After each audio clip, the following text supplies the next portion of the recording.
Al final de la mañana, un programa conducido por Victoria García Gómez, un espacio eminentemente cultural. El sol, joven y fuerte, ha vencido a la luna que se aleja impotente del campo de batalla.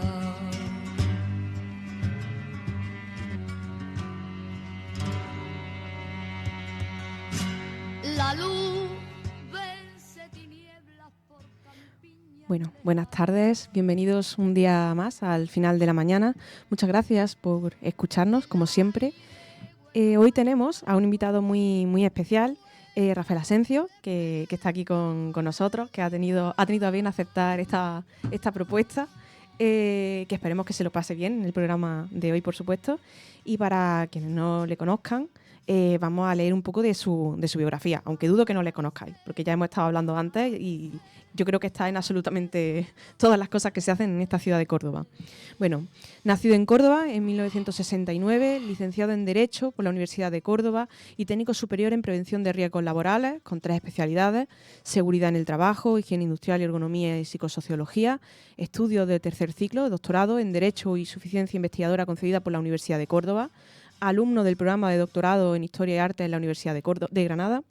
Ha ejercido su actividad profesional en los sectores de la exhibición cinematográfica y teatral, la educación universitaria, como profesor del área de Derecho Mercantil del Departamento de Derecho Mercantil y Procesal de la Universidad de Alicante, la empresa privada, como fundador de Las Nieves Levante S.L. y la gestión pública en el programa EDCOTE. Autor de más de 10 libros, editados por la Universidad de Córdoba, la UA, la Real Academia de Córdoba, el Real Centro Filarmónico de Córdoba, Eduardo Lucena, etcétera, y un número muy elevado de artículos, por ejemplo, en Arte, Arqueología e Historia, Alquibla, Tiempos Modernos y entre otros muchos, sobre temas muy variados que van desde la historia de las universidades a la ciudad de Córdoba, destacando en este último tema aquellos que hacen referencia al ambiente y personajes de la ciudad en lo artístico y musical del siglo XIX y primer tercio del siglo XX. Durante 10 años ha sido, hasta el 2024, el archivero general del Real Centro Filarmónico de Córdoba, Eduardo Lucena. En la actualidad es vicepresidente segundo de la Federación de Peñas Cordobesas y presidente de su Mesa de Cultura. Es además académico correspondiente de la Real Academia de Ciencias, Bellas Letras y Nobles Artes desde el 14 de noviembre del 24 y miembro del Consejo Rector de la Fundación Rafael Botí. Buenas tardes. No es poco, vaya currículum. Sí. El currículum es escaso. Escaso, a mí me parece. Para la pila de años que tengo es poco. No, en absoluto. Muchas gracias por estar hoy aquí con nosotros. Claro, yo vengo a disfrutar y a divertirme. Si no me divierto, me voy. En mitad de la entrevista. No, es broma. Siempre me divierto. Siempre, bueno, eso es importante. Claro. Sí. Yo ya estábamos hablando, hemos tenido un café previo, que es algo que me gusta mucho hacer con las personas que voy a entrevistar, sobre todo cuando no los conozco tanto. Y me ha parecido súper interesante todo lo que me has contado. Has tenido una vida cultural riquísima, con una iniciativa además fascinante las que has tenido, y actualmente pues dirigiendo, como hemos estado diciendo, ¿no?, esa mesa de cultura. ¿Cómo llevas tantas actividades en tu día a día? Pues con solvencia, que te iba a decir, pero queda mal, ¿no? Lo llevo con resignación. Quiero decir, es imposible que el ser humano se digregue de lo que es la cultura. Y quiere decir que si alguien se digrega de la cultura no es un ser humano, probablemente. Bueno, yo creo que la cultura impregna toda la vida, luego todo lo que hacemos. Siempre que hacemos y hacemos cultura y vivimos cultura.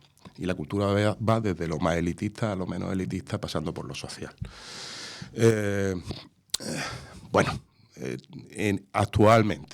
Actualmente,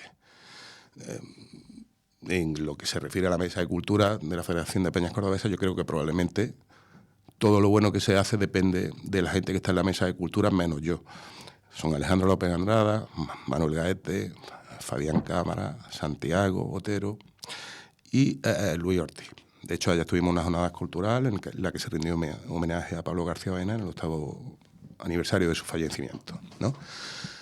Federación de Peñas Cordobesas es actualmente un cañón cultural que une, desde mi punto de vista, una base social amplísima, por lo que es objeto de codicia, entre otras políticas, por decirlo de alguna manera, un interés creciente por el mundo de la cultura, que va más allá de los paradigmas que se piensan, ¿vale? O de las cositas que se le ponen, ¿no? Si las peñas hubieran sido solamente vino y dominó, hubiéramos muerto etílicamente hablando hace mucho tiempo. Y yo no sé jugar al dominó, nunca he sabido. Y el vino tampoco no me apasiona demasiado. Con respecto a otras cosas que hago o he hecho, bueno, pues son fruto de su momento en cada momento.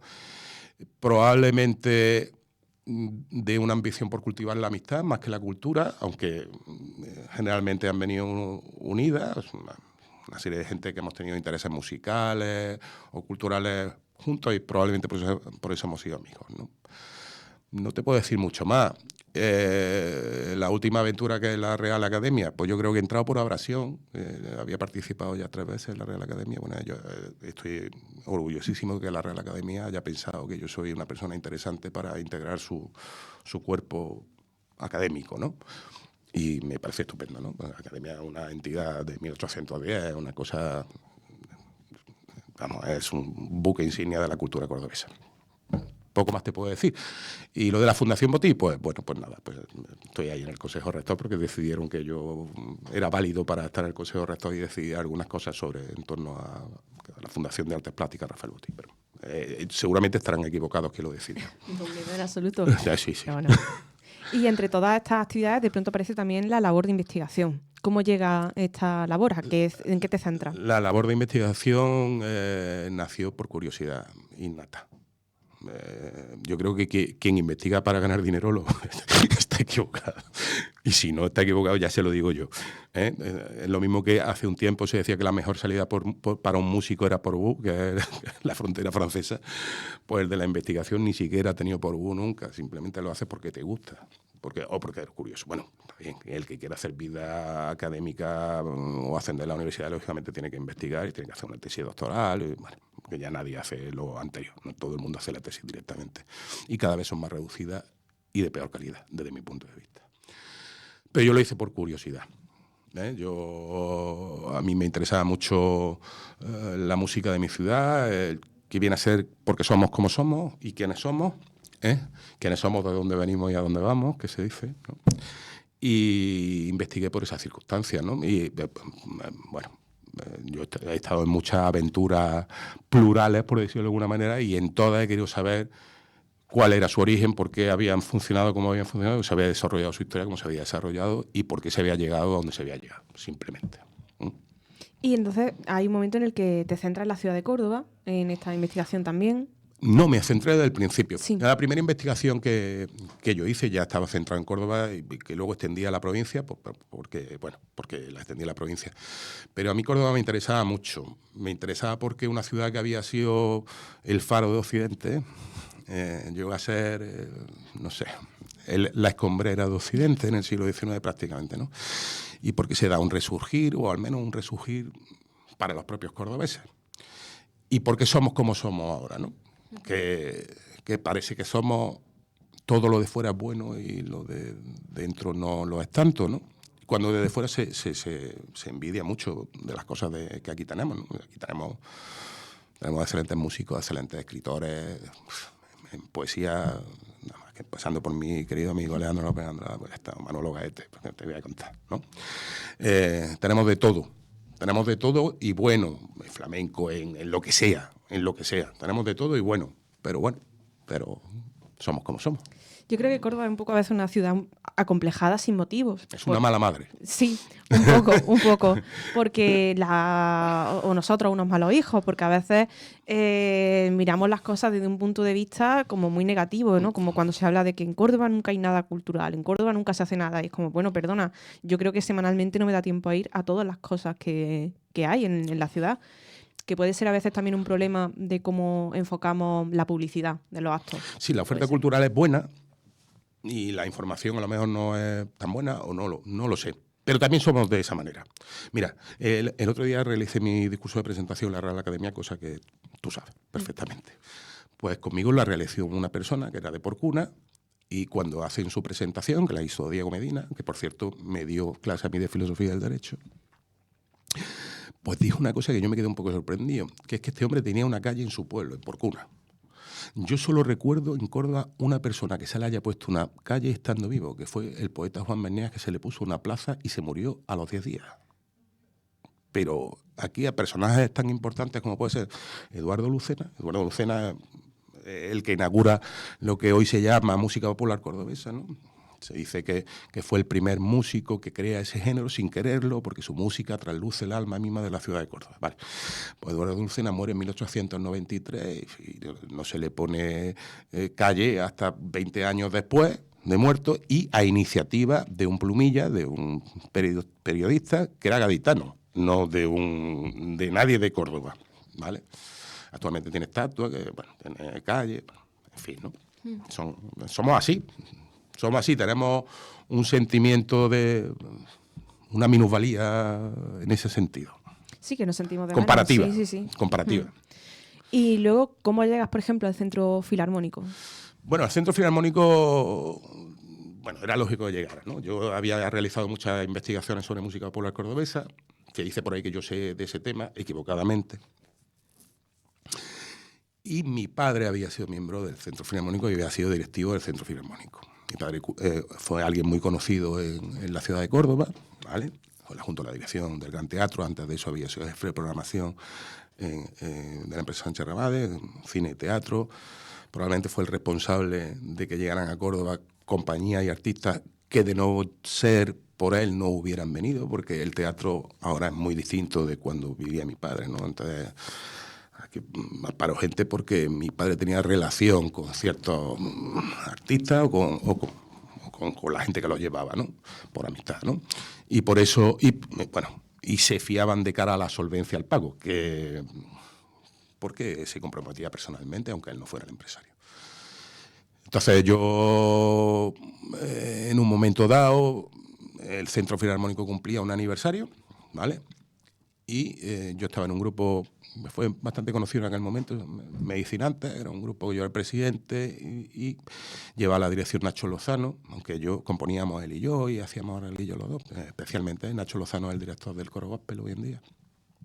Habíamos todos los dos en la Tuna de Medicina de Córdoba juntos, vamos. Él había sido novato mío, que es una cosa que está bueno decirlo también, y lo quiero mucho. Y bueno, pues le planteamos al Centro Filarmónico hacer una serie de actos, que era una exposición, un concierto. El Centro Filarmónico en aquel momento atravesaba horas bajas, hacía al menos 25 años que no había actuado en el Gran Teatro, y bueno, por ciertas influencias que uno tenía y la gente lo conoce, pues conseguía una actuación. Nosotros actuamos todos medicinantes y actuó el Centro Filarmónico. Yo enfermé gravemente después, ¿vale? Y al tiempo, cuando salí, el presidente del Centro Filarmónico vino a buscarme a ver si yo me integraba en el Centro Filarmónico y me entregué en la directiva como archivero. Bueno, tenía otro campo para investigar, pero bueno, yo siempre conocía a mucha gente en el Centro Filarmónico, mi padre había estado y yo lo consideraba mi casa, ¿vale? Y ahí he estado 10 años, que yo creo que ya está bien, es suficiente. He publicado varios libros en torno a lo que hay en el centro, el archivo, a su historia y tal, porque es una parte brillante de la vida cultural cordobesa. Y ya está. Hasta ahí llegué. Hasta un día muy bonito que dejé de ser archivero, que es el 28 de diciembre de 1924. 28 de diciembre, el Día de los Santos Inocentes. No veas, sí.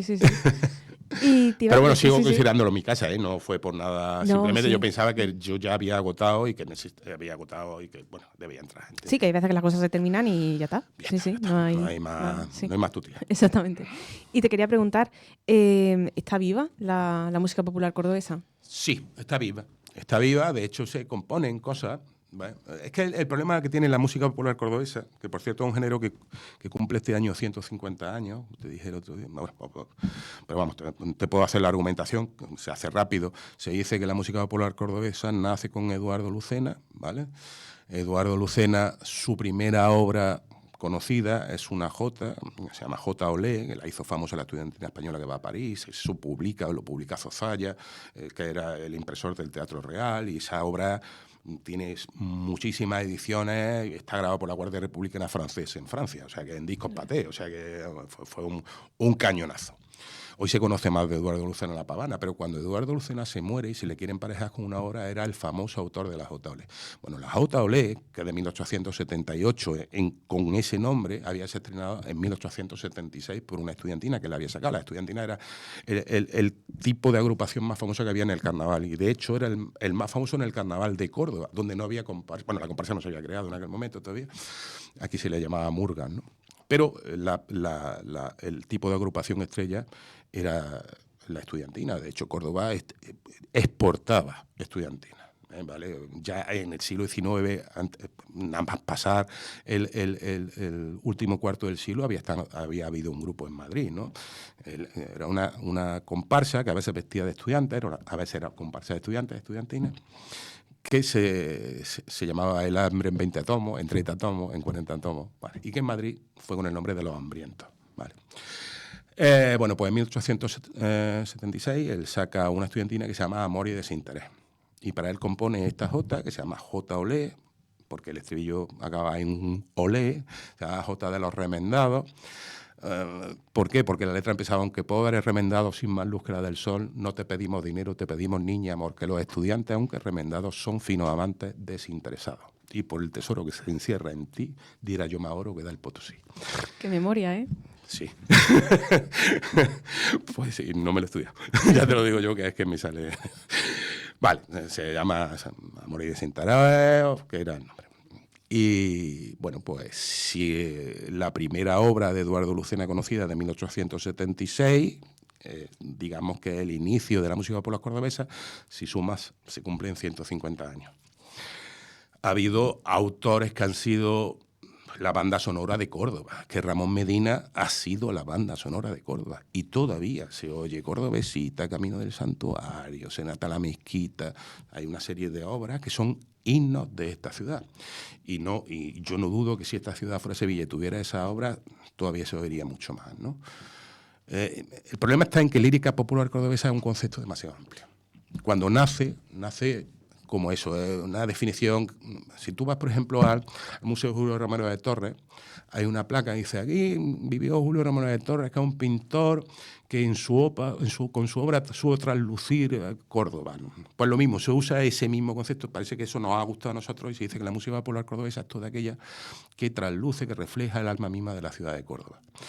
En ese concepto entra como música popular cordobesa músicas que no son españolas y que igual no tienen letra. Quiero decir, hoy en día tú dices música popular cordobesa, dices, bueno, pues un aire español con una música que habla de Córdoba, de sus mujeres, de sus monumentos, del carácter de la ciudad, de su belleza, de todo lo que tú quieras.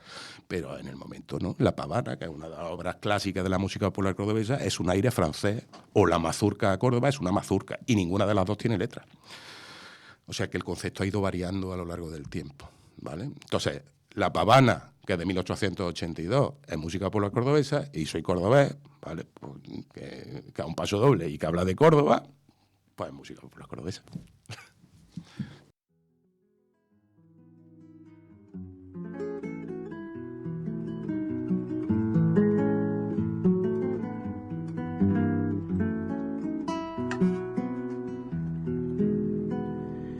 He llegado hasta tu casa, yo no sé cómo he podido,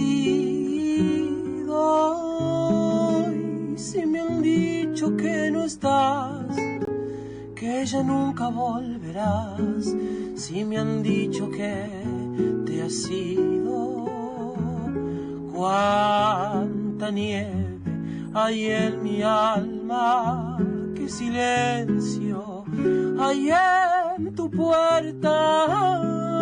Al llegar hasta el umbral, un candado de dolor me detuvo el corazón.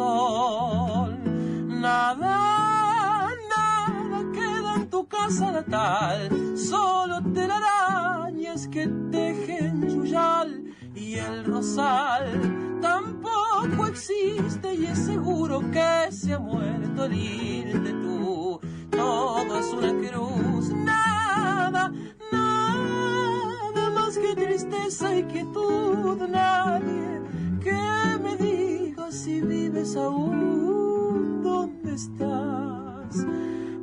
decirte que hoy he vuelto arrepentido a buscar tu amor.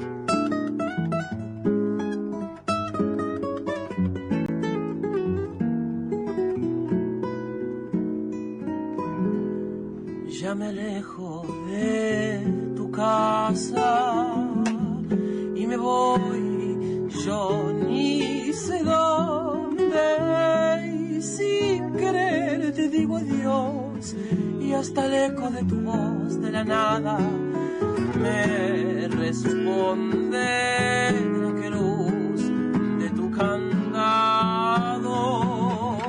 Por tu pena yo he rezado y he rodado en tu portón una lágrima hecha flor de mi pobre corazón. Nada, nada queda en tu casa natal, solo telarañas que tejen yuyal, y el rosal tampoco existe y es seguro que se ha muerto al irte tú. Todo es una cruz, nada, nada más que tristeza y quietud. Nadie que me diga si vives aún, ¿dónde estás? Para decirte que hoy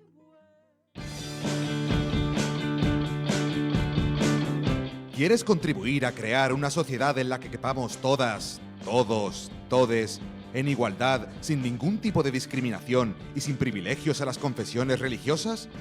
Si defiendes la libertad de conciencia, asóciate a Europa Laica.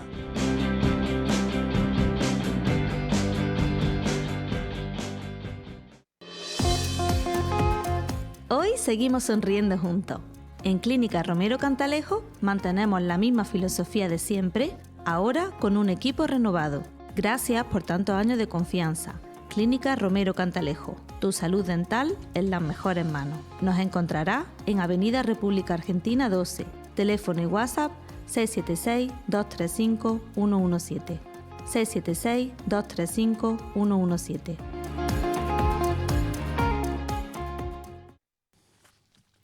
Bueno, volvemos después de esta brevísima pausa con una música fantástica que has recomendado, la canción. Sí, Pero sí. no es música popular cordobesa, No es música sí. que me gusta a mí, sí. Exacto. Que también me gusta la cordobesa. Que también está la variedad también está bien, ¿no? Hombre, Sí, por sí. supuesto, por supuesto. Habíamos estado hablando, bueno, te estaba comentando off micro, el tema de que la primera vez que yo había escuchado hablar de música o de estudiantina había sido con el tema de la murga, por ejemplo, de Los Currelantes, de Carlos Cano, Sí. y de estudiantina con estudiantina portuguesa, por ejemplo, que son bastante conocidas. Me habías dicho que era el tema de la revista, ¿no? Es una revista, La Blanca Doble, creo que se llama esa revista. Creo recordar, puede ser que esté equivocado, porque siempre me puedo equivocar, pero creo que se llama La Blanca Doble. Y estábamos comentando el tema de la investigación en torno a la música. Sí. ¿Qué nos puedes decir de la investigación de la música popular cordobesa? ¿Qué has estado investigando en ese tema? Vamos, yo he investigado la música popular cordobesa desde su nacimiento, lógicamente.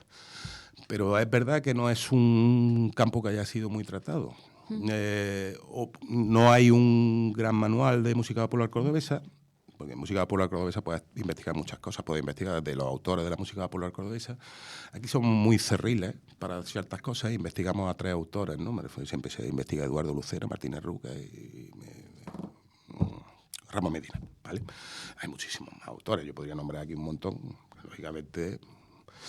Lo que pasa es que es cierto que la música popular cordobesa tiene una casa en Córdoba, que es el Centro Filarmónico. El Centro Filarmónico es una entidad que cuando nace, en sus estatutos, digamos que obliga a los directores, a cambio de un precio, lógicamente, a bueno, a llevarlo a ensayos, a arreglar las obras que se toquen y a componer. Con lo cual hay un círculo y se compone música popular cordobesa. Y hay muchos grupos que dentro del Centro Filarmónico nacen. El Centro Filarmónico es un modelo exitosísimo, una sociedad burguesa lírica. Si me preguntas qué es un centro filarmónico, es un tipo de sociedad lírica, nace en la segunda parte del siglo XIX, cuando decae la música religiosa, decae la capilla de música, que había sido el centro de copia, difusión y composición de la música, que en este caso era música religiosa, y decae por varias razones. Una por las desamortizaciones, fundamentalmente la de Mendizábal, y otra por el Concordato de 1851. El Concordato de 1851 hace que solo puedan entrar en la capilla de música gente que era religiosa. Antes no tenía por qué ser así. Entonces se produce un decaimiento de la música religiosa y de la capilla de música como institución. Y a su vez se produce un auge de la burguesía. Estamos hablando de prácticamente la segunda mitad pasada del siglo XIX, de la burguesía y del asociacionismo como fenómeno. Se crean una serie de sociedades burguesas y muchas de ellas incluyen la música dentro de las actividades que ofrecen a sus socios. Y hay algunas que se centran en la música. Por ejemplo, las sociedades de conciertos ofrecen a un tipo de sociedad lírica que ofrece conciertos a sus socios. Y el Centro Filarmónico es otro tipo prototípico de sociedad lírica, que tiene la función fundamental es instruir musicalmente a sus socios y luego dar pruebas públicas de esa instrucción musical.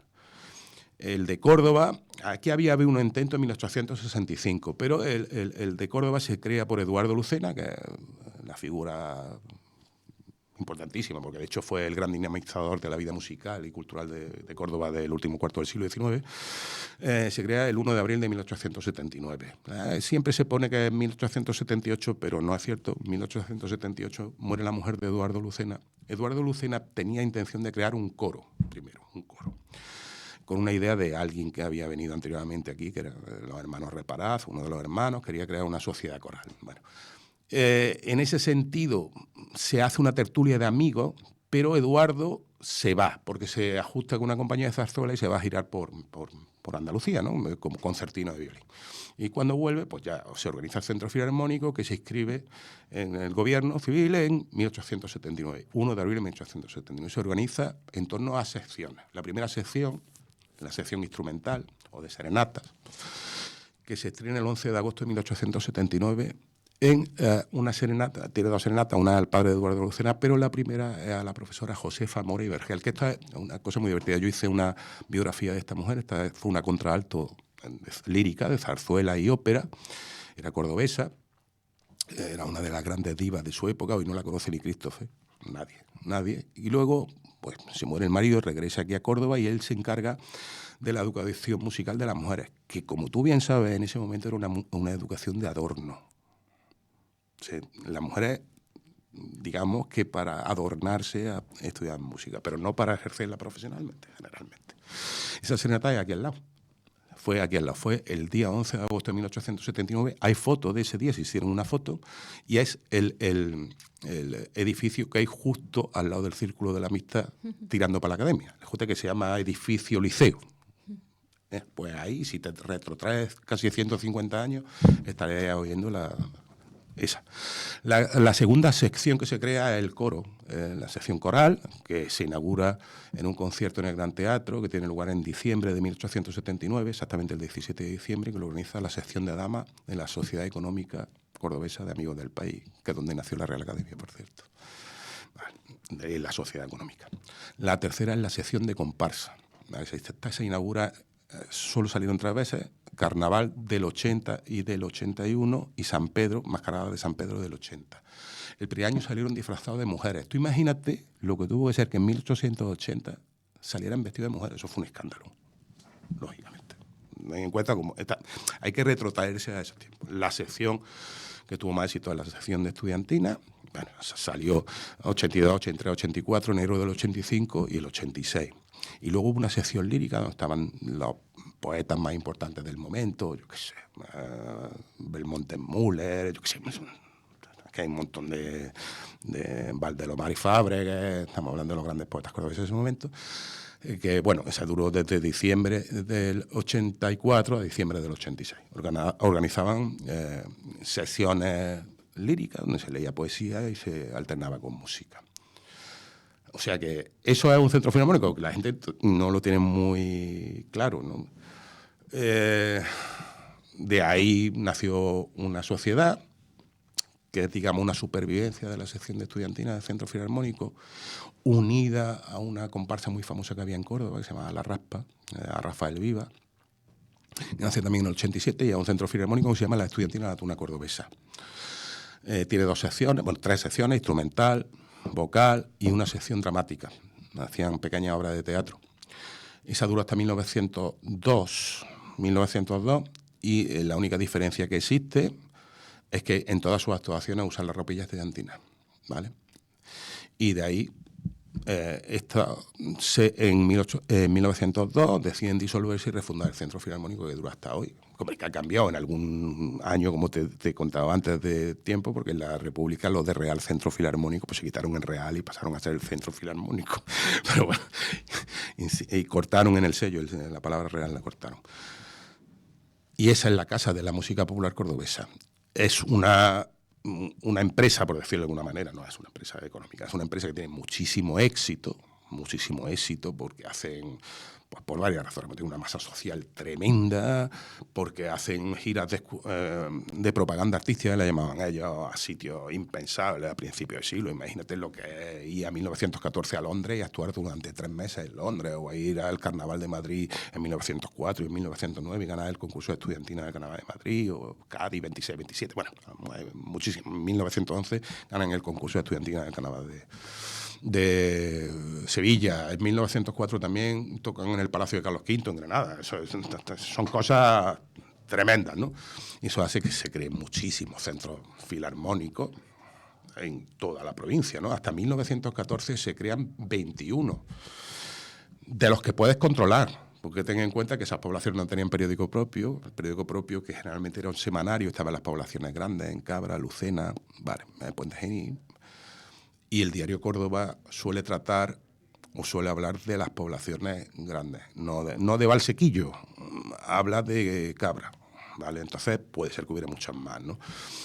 Quiero decir que fue además una fuente de instrucción musical que permitió que mucha gente se ganara la vida, porque esta gente luego integró las bandas municipales y hizo que hubiera movimiento cultural en los pueblos. Era el gran centro, casino de vida social, cultural de la ciudad. Bueno, y además de... Bueno, estamos hablando de todo esto, de música popular, sí, pero puede ser que haya gente que no sepa a qué nos referimos cuando hablamos de música popular. ¿Qué le diría a una persona que no sepa a qué te estás refiriendo con música popular cordobesa? Pues si no lo sabe y es de Córdoba, va desencadenada, porque es como si yo no sé cuáles son mis raíces. Mis raíces, yo sé quiénes son mis padres y mis abuelos, pero bueno, ¿y de dónde soy? ¿Y cómo es mi tierra y quién soy, ¿no? Yo creo que todo el mundo debe conocer de dónde viene para decidir dónde va, para decidirlo. Luego que puede hacerlo o no ya se sabe, ¿eh? Hay un determinismo siempre. ¿Pero qué piezas son las... Bueno, piezas, o qué canciones, o qué, en qué consisten? Ya te digo que después de la Guerra Civil, especialmente, porque, claro, yo entiendo que las obras que están más atrás en el tiempo, pues la gente, bueno, en la obra de Eduardo Lucena todavía hay algunas que se siguen escuchando. La Pavana, yo creo que todo el mundo más o menos conoce La Pavana, ¿no? Aunque hay otros autores que son menos conocidos, pero bueno, ¿no? Pero después de la Guerra Civil hay una serie de obras que todo el mundo conoce, porque es que Ramón Medina, que empezó precisamente en el Centro Filarmónico, como no podía ser de otra manera, empezó en el Centro Filarmónico, luego fundó la Peña El Limón, amigo de Ramón Medina, fue la banda sonora de Córdoba. Todo el mundo conoce las canciones de romería, es que Ramón Medina escribió a los barrios, a la romería, a la gente, a los monumentos, al ser cordobés, a Córdoba. Y todo el mundo conoce Camino del Santuario, Cordobesita, Serenata la Mezquita, que es un himno de Córdoba. Bueno, todo el mundo conoce a los de Sierra Morena, por ponerte un ejemplo, ¿no? Todo el mundo conoce Soy Cordobés. Soy Cordobés.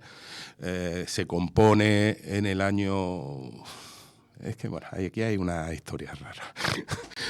Ya la he tratado, ya la hablaré en su momento. Hay una inspiración, Vamos, que Rafael Castro se inspiró en una parte de una obra de José Timoteo que se llama Fantasía Cordobesa. Una de sus 4 partes son Los mozos rondadores, que es muy parecida.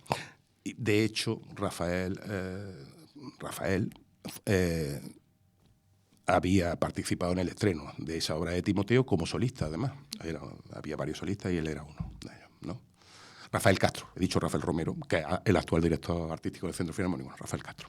Y una pregunta, ¿qué tienen que ver, por ejemplo, estas composiciones que son, pues, a lo mejor más de, ¿cómo decirlo?, de una persona que se sienta y está componiendo activamente a, por ejemplo, las típicas canciones que a lo mejor nacen, pues, canciones de lavar la ropa o canciones del campo, de segar? O ¿qué relación tienen o qué diferencias tienen? Bueno, tiene todas las diferencias. Bueno, las otras no son un género que sí que está determinado exclusivamente por el momento por el que se componen. Hay canciones de siembra, canciones tal, son canciones que tienen una antigüedad fijada, que no está fijada, generalmente no se conoce de dónde provienen o cuándo provienen, son canciones muy antiguas, ¿no? Y bueno, es otro concepto de música popular, pero también como música popular se conoce a la música de origen anglosajón. Es que ya te he dicho que el concepto de música popular como género incluye muchísimo. Cuando tú hablas de música popular, los Beatles son música popular. Claro. Es así.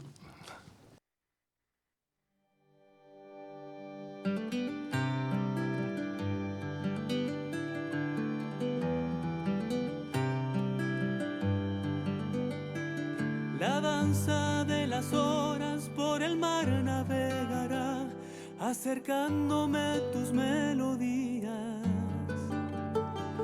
Y el ritmo de las olas elegantes bailarán, resistiendo el paso de los días.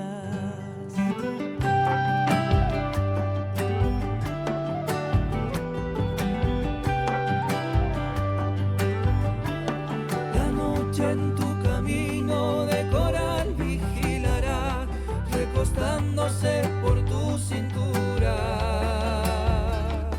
Y el frío del silencio con tu voz se alejará, de tu cuerpo nacerán mil lunas.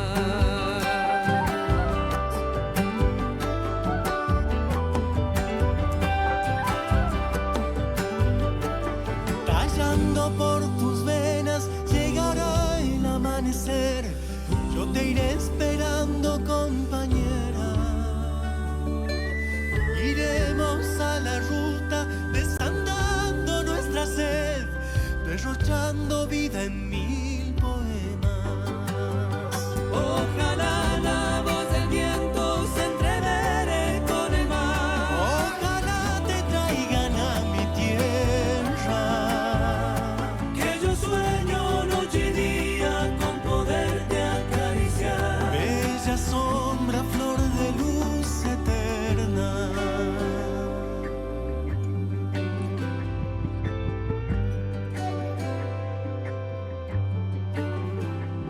La locura de los hombres que castigan mi lugar, poco a poco aquí se irá durmiendo.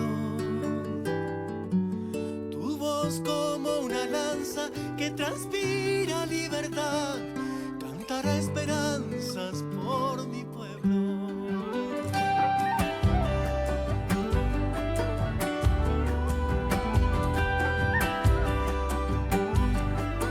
Iremos al encuentro de un camino sin final, escribiendo historias y desvelos. La ruta y sus colores de viñedos vestirá, un destino de canción en vuelo.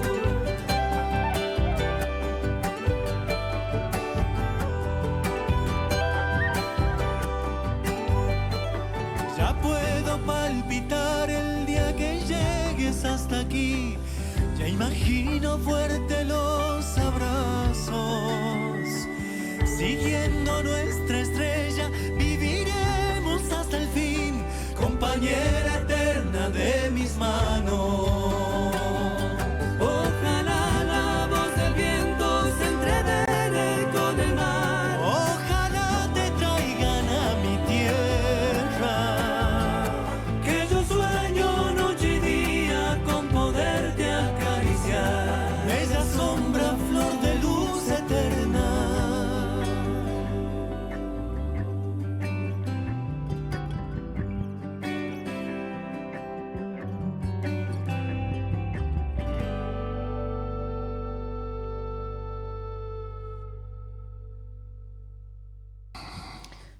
Proseguimos una vez más al final de la mañana con Rafael Asencio, que nos ha estado dando una charla magistral sobre... Eso se lo dirá a todos. No, en absoluto, en absoluto. Puedes escuchar los programas que no, yo no le doy la píldora a nadie. Yo estoy... Bueno, vale.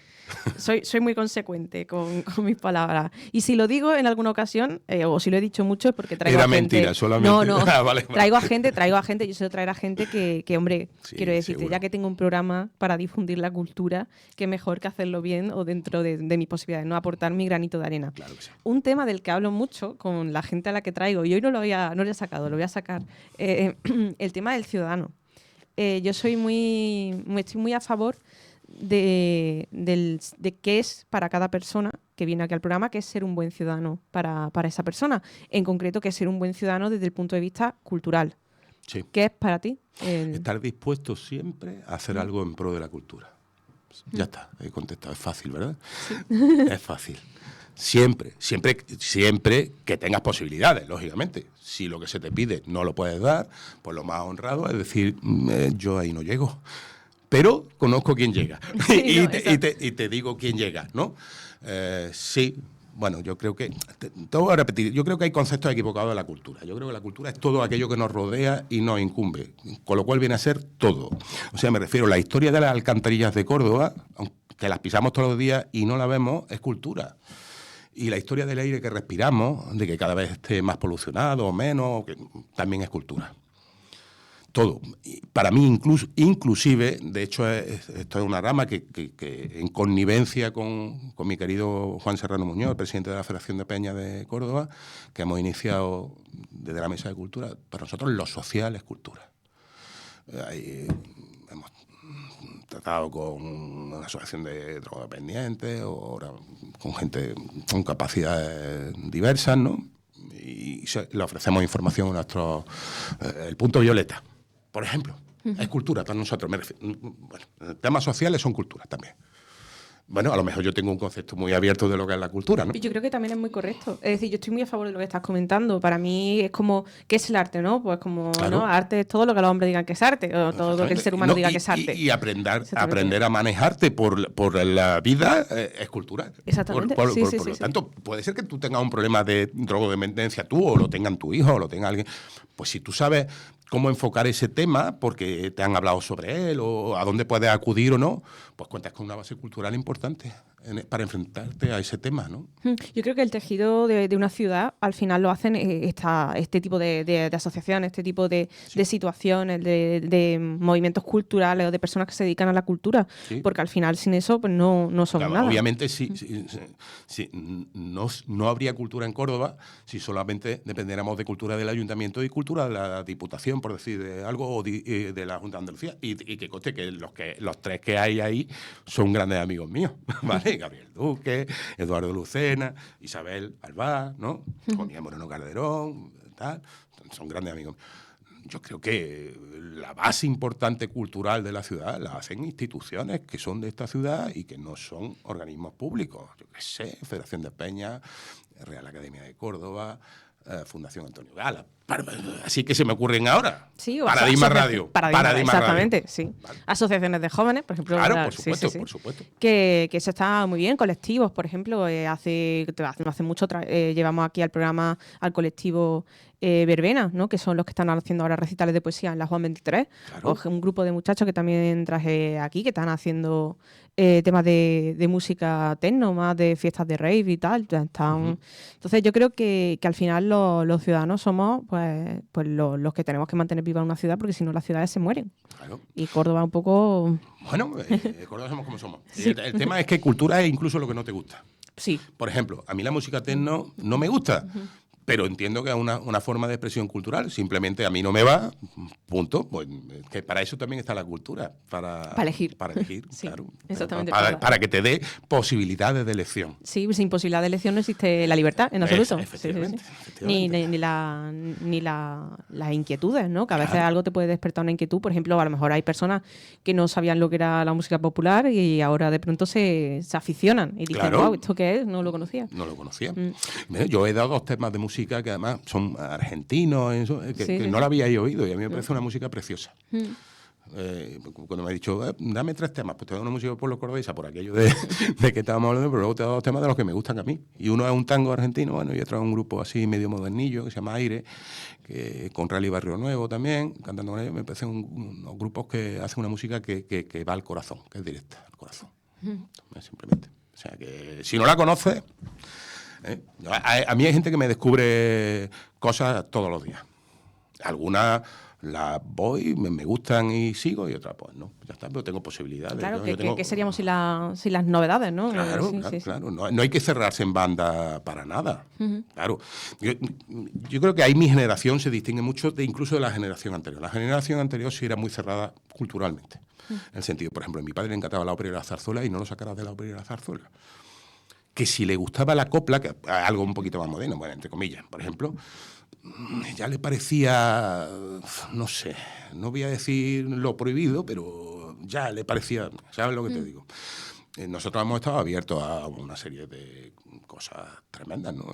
Y hemos visto de todo, ¿no? Yo tengo una peña musical, bueno, y nosotros hacemos ópera, zarzuela y temas de Serrat, temas de copla, hacemos Viva el Paso Doble, hacemos de todo, porque actuamos para un público, no solo actuamos para nosotros mismos, sino para un público, ¿no? Claro.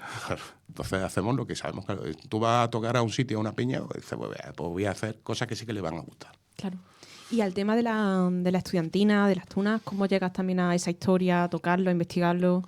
Pues ese es el primer tema que toqué por curiosidad. Yo estudié en Marista y había una estudiantina que había pasado una cosa, que es que ha habido una anterior a la nuestra, que casi todos estudiaron medicina y se fueron todos a la altura de medicina. Y en mi caso, formamos una, yo fui el jefe, fue la única vez que he sido jefe en mi vida, luego ya no. Y todos entramos en medicina, aunque ninguno estudiamos medicina. Estudiamos empresariales, derecho y tal y cual. Bueno, a mí me resultaba curioso investigar, o sea, saber de dónde venía esta historia y tal. Y además siempre me parecía que la historia que se contaba era un cuento. La cosa pues se dirigía a unas fuentes medievales que yo sabía que no existen. Sabía que no existen. O sea, no es imposible eso. O sea, me hacía mucha gracia cuando se decía, bueno, es que don Emilio de la Cruz de Aguilar, al cual que conocí y tuve amistad con él, por cierto, ¿no? La gente no había un libro que era mítico, se llama El libro del buen Tuná, no sé si lo has oído hablar. Bueno, pues él contaba, pues, era una historia novelada y fantasiosa, ¿no? Él contaba parte de su vida, pero metiendo historia. Y decía, bueno, que Alfonso X el Sábio, en la partida 30, no sé qué, definía la tuna, no sé qué. La tuna, la partida 30, no importa. Pero es que tú hablas con la gente de derecho y te dice, sí, que tú es que no sé qué. No, coño, léetela. En la partida 30 lo que hace es definir la universidad. Dice, universidad es ayuntamiento de escolares, no sé qué, no sé cuánto. Y lo único que hizo fue quitar la palabra universitas y poner tuna, ¿no? Porque estamos hablando de una serie de generación que ya empezó a pasar con mi generación, que no se preguntan nada. No preguntarse nada, lo que sé, de verdad, tío. No sé cómo se puede vivir sin preguntarse nada, ¿no? Tómate esto. Bueno, vamos a ver de qué me estoy tomando, ¿no? Yo creo que siempre hay que tener inquietudes y saber... Pero bueno, a lo mejor yo soy raro. Hombre, no, yo creo que, o sea, es decir, obviamente seguro que hay gente que no se pregunta las cosas, pero que lo correcto es dudar, ¿no? Es decir, un poco pensar porque existimos, ¿no? Pues yo creo que no es lo correcto porque somos los menos. Fíjate, sí. Al final muchas veces lo correcto es lo que hace la mayoría de la gente. Bueno. Sí, bueno, pues muchas veces te consideras contracorriente. Los movimientos culturales más subversivos y más son los que han ido a contracorriente. Vale, sí. Y desde mi punto de vista siempre han sido los más lógicos. ¿Vale? Sí. Pero bueno, esto es considerar como que, yo qué sé, considerar las apariencias como verdades reales, ¿vale? Y muchas veces la apariencia o la etiqueta que tú te pones no tiene nada que ver con la realidad, ¿no? Claro. Entonces hay que investigar qué hay debajo de la realidad para ver si efectivamente corresponde con la etiqueta. Esto va a todos los ámbitos, al espectro económico, político, social, cualquier cosa. Estamos hablando de lo divino y de lo humano, o sea, al final. Claro. ¿Y en qué, bueno, nos quedan unos 6 minutillos para llegar al final del programa. ¿Qué conclusiones llegaste cuando estuviste investigando todo este tema? Pues sí, llegué a una serie de conclusiones que son realmente, en el tema de la estudiantina es un tipo de agrupación que nace fundamentalmente en la segunda mitad del siglo XIX. Es un tipo de comparsa de fiesta de máscaras, que imita en su tipo, no solamente en su vestimenta, sino en su tipo, a un tipo existente que era el de los estudiantes antiguos, que tenían una tradición que era la de correr la tuna. Que, por cierto, se podía correr la tuna individualmente o en grupo. O sea, era esa forma de aquellos estudiantes que, porque no tenían dinero y no tenían casa a la que volver en vacaciones, pues se tiraban todo el verano, todo entre fiestas, pues yendo de un lado a otro buscándose la vida. Que lo podían hacer con instrumentos músicos, sí, pero también no. Por ejemplo, hay un tipo de estudiante de la tuna, que corre la tuna, que es el estudiante mágico, que es aquel que se finge mago instruido en la cueva de Salamanca. Ese es un tema precioso, ¿no? Pues te voy a contar, hay una Benito Jerónimo Feijóo, ¿lo conoces? Bueno, pues léelo. Habla de un episodio que había pasado en Zaragoza, aunque yo he encontrado luego esa misma historia sin fijar sitio, y es anterior, en un escrito del 18, no del 19. Bueno, pues un estudiante que dice que llega a un pueblo y dice que él tiene el poder de remozar a las viejas. ¿Que tú tienes el poder de remozar a las viejas? Sí, yo soy un tío que ha sido instruido en la cueva de Salamanca. La cueva de Salamanca era un mito que había en Salamanca que decía que el diablo escogía 7 estudiantes cada año de la universidad y los instruía en artes oscuras, en hechicería. Cuando pasaba a los 5 años por ahí, liberaba a todos y uno se lo quedaba. Vale, entonces decir eso lo creía todo el mundo. Ahora, ten en cuenta un estudiante que hiciera así con 2 imanes, que nadie sabía lo que era, que se iba a un pueblo, estamos hablando siglo XV, XVI, imagínate, ¿no? Eso era la leche, eso era magia. Pues decía que él había sido un estudiante instruido en la cueva de Salamanca, que lo había instruido el demonio, y que él sabía remozar a las viejas. Oye, qué bueno. Tanto las mujeres del pueblo, pues hostia, esto es... Dice, bueno, ¿y esto qué es? Bueno, esto tengo que hacer un hechizo, y me tengo que tirar una semana aquí o 10 días, me tenéis que coger una cedulilla y me escribir vuestro nombre y vuestra edad. Entonces llega Victoria, ¿cuánto? 24. No sé qué, para que Victoria pase a tener 18. Encarnita, 70, no sé qué, no sé cuánto. Y dice, bueno, yo tengo que hacer una serie de hechizos tal y cual, y tengo que estar aquí una semana haciendo hechizos. Claro, se tiraba una semana comiendo y bebiendo gratis, que era de lo que se trataba. A la semana... Y dice, he tenido un problema, que es que ha venido una bruja envidiosa de mi poder y me ha robado la cedulilla, ¿vale? Entonces me tenéis que hacer de nuevo la cedulilla. Pero ya que estamos, os voy a contar en qué consiste el hechizo este. Consiste en que cuando yo tenga toda la cedulilla, sabré quién es la más vieja. Bueno, pues la más vieja la quemamos y nos tomamos las cenizas por la boca, con vino, tal, y todas remozáis. Dice, venga, escribirme vuestra... Claro, la que tenía 70 ya no se pone 70. Dice, yo me voy a poner 40 y algo, no sea que me quemen a mí. La verdad. Con lo cual, al final, se tira otra semana comiendo y bebiendo y reúne a todas las mujeres y dice, pues he remozado a las viejas. Mira, Encarnita, que tenía 70, ahora tiene 46. Bueno, pues eso era un estudiante que corría la tuna, que lo podía hacer individualmente. Era un tipo que además no era exclusivo de los estudiantes. En ese siglo tampoco había un ejército español, sino que la gente se contrataba para distintas guerras.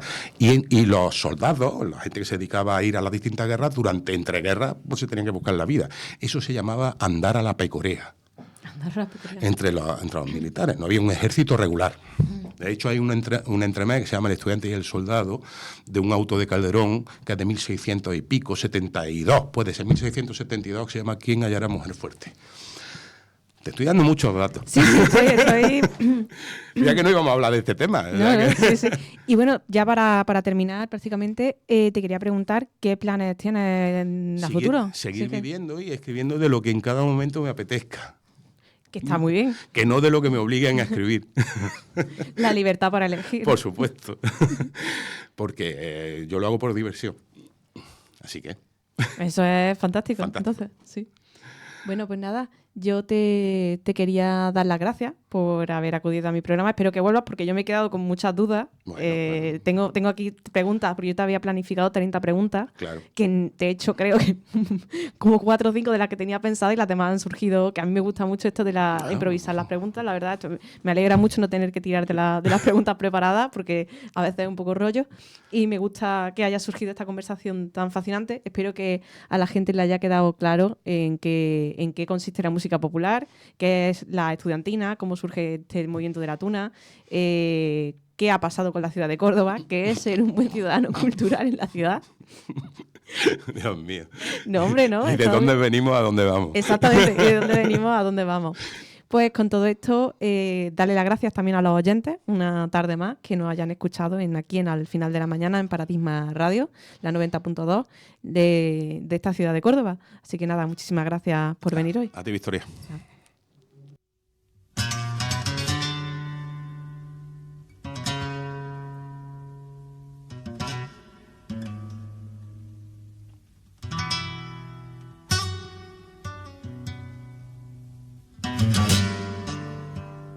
El sol, joven y fuerte, ha vencido a la luna que se aleja impotente del campo de batalla.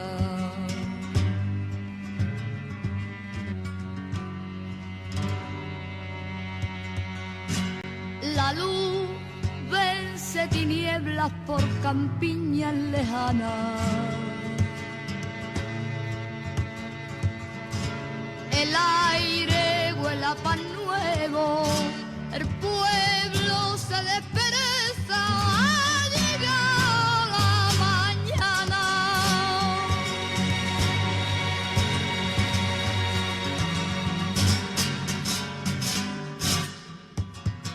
Al amanecer, con un beso blanco yo te desperté.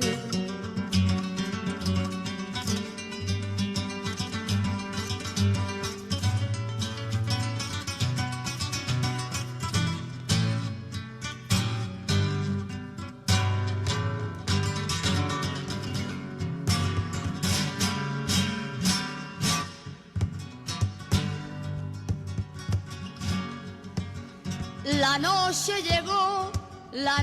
llegó, porque la montaña se ha tragado al sol.